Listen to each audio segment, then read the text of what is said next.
Hi y'all! In this video, I'll be talking about CompStat, or CompStat for you Wire fans. So let's get into it. I'll begin by explaining what CompStat is. CompStat is short for computer statistics or comparative statistics. Both are actually correct. CompStat is a form of metrics management generally characterized by weekly meetings within police departments.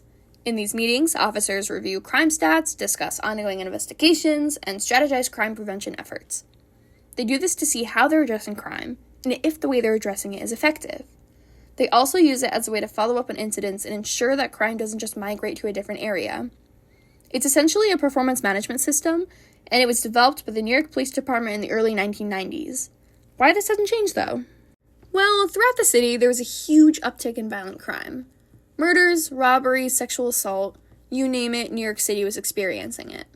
The goal of CompStat was to reorient policing practices to reduce and prevent crime instead of just responding to crimes. What does that even mean, though? Well, you should know a little bit more about policing methods for this to make sense. First, there's community policing, which focuses on building relationships between police and community members.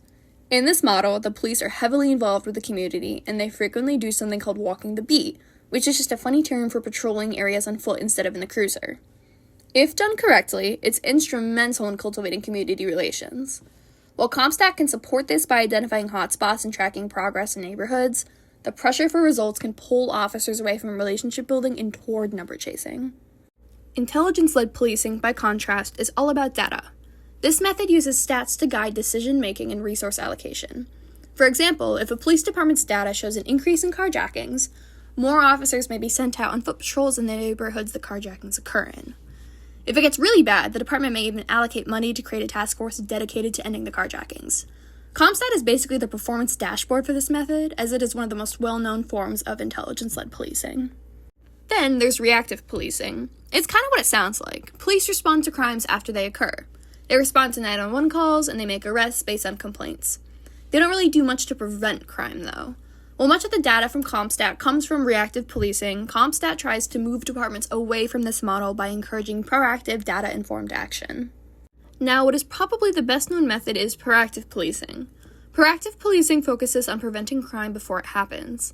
One example of this could be departments placing more officers in hotspot areas, or areas that have a lot more criminal activity compared to nearby places, to lower the amount of crimes occurring there or even outright eliminate them. CompStat was designed to encourage this type of policing. Hopefully now you have a little more context as to why police departments wanted to implement CompStat. It's a great way to be proactive and to target crime before it even has the chance to start. Getting back into what CompStat actually does. It's good for a lot of things. For example, it stresses the importance of information sharing, responsibility and accountability, and improving effectiveness. How does it do that, you may ask? Well, data is recorded timely and accurately, resources are sent out quickly, and following up is imperative. If the way things are being done work, keep doing it. If not, do something else. Collaboration is a key aspect of CompStat, as the meetings officers attend are an invaluable part of the system. Officers work together to problem solve and to manage their resources. Since its inception, CompStat has boasted a lot of results. Metrics management plays a pretty big role in policing, so it makes sense to have a lot of really strong data regarding its consequences. An issue we sometimes see with CompStat is that when officers are accountable for reaching such high numerical expectations, they become more susceptible to manipulating numbers. We see this because they are often expected to demonstrate such high productivity via the numbers of arrests and citations, and if they don't meet those expectations, they may face career consequences. That's actually a pretty big reason why quotas in law enforcement were outlawed in so many jurisdictions. If officers aren't facing that type of pressure, there's less incentive to manipulate data. Eliminating quotas also acknowledges that good policing doesn't necessarily come from high numbers of arrests and citations. Preventative policing is so important, and its effects can't be measured in systems that demand quotas. When officers aren't focused primarily on numbers, they're provided more room to target the cause of crime and thus solve deeper issues. It also allows them to better connect with the community. If officers are super fixated on data, they will end up losing touch with the citizens they serve, and that's obviously pretty bad.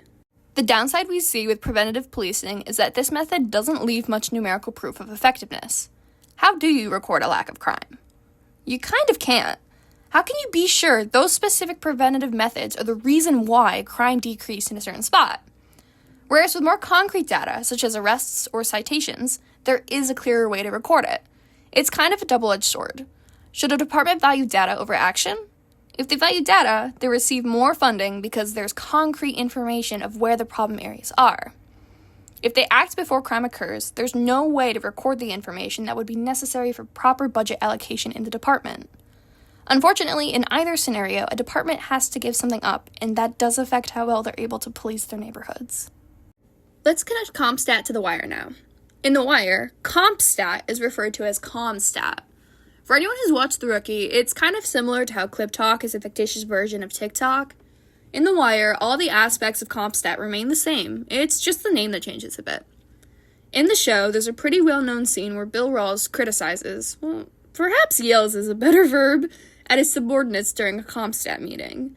They try to explain how they're being productive, but Bill is solely focused on numbers. He believes they're severely underperforming because their numbers aren't meeting department standards. Chase and Durham.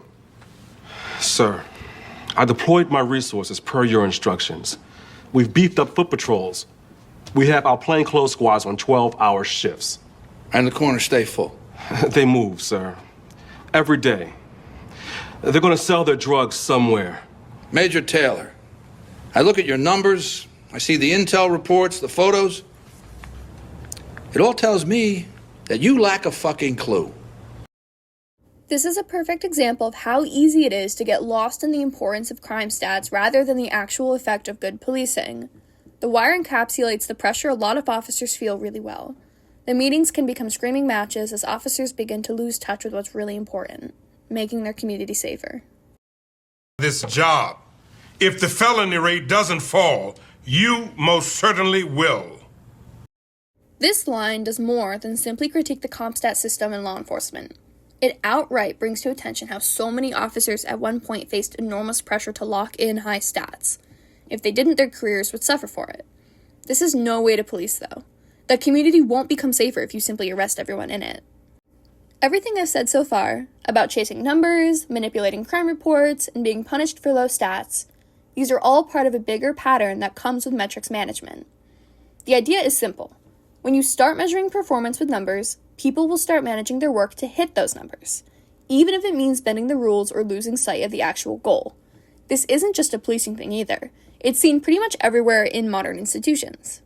For example, you can see this in schools with test scores. Higher scores mean higher budget allocations. That leads teachers to value information retention rather than the ability of their students to apply what they've learned, or even engage in meaningful connections with their students, which should be more important. CompStat is just one version of a larger trend where data is highly valued. Sometimes it helps, but sometimes it seriously backfires. So, does CompStat make communities safer, or does it just make numbers look better? Well, that's kind of a loaded question. CompStat can make communities safer for a few reasons. With crime data, departments can more efficiently allocate resources to high crime areas or necessary task forces. Additionally, regular productive meetings force law enforcement officers to explain trends and justify strategies, which encourages more focused policing. With clear data comes transparency too. Accurate data can not only help law enforcement identify crime patterns, but it also provides community members with information they are oftentimes interested in obtaining. While the idea of CompStat is certainly appealing, there is a lot that can go wrong. When leadership pressures officers to boast good results, officers may be more willing to manipulate data.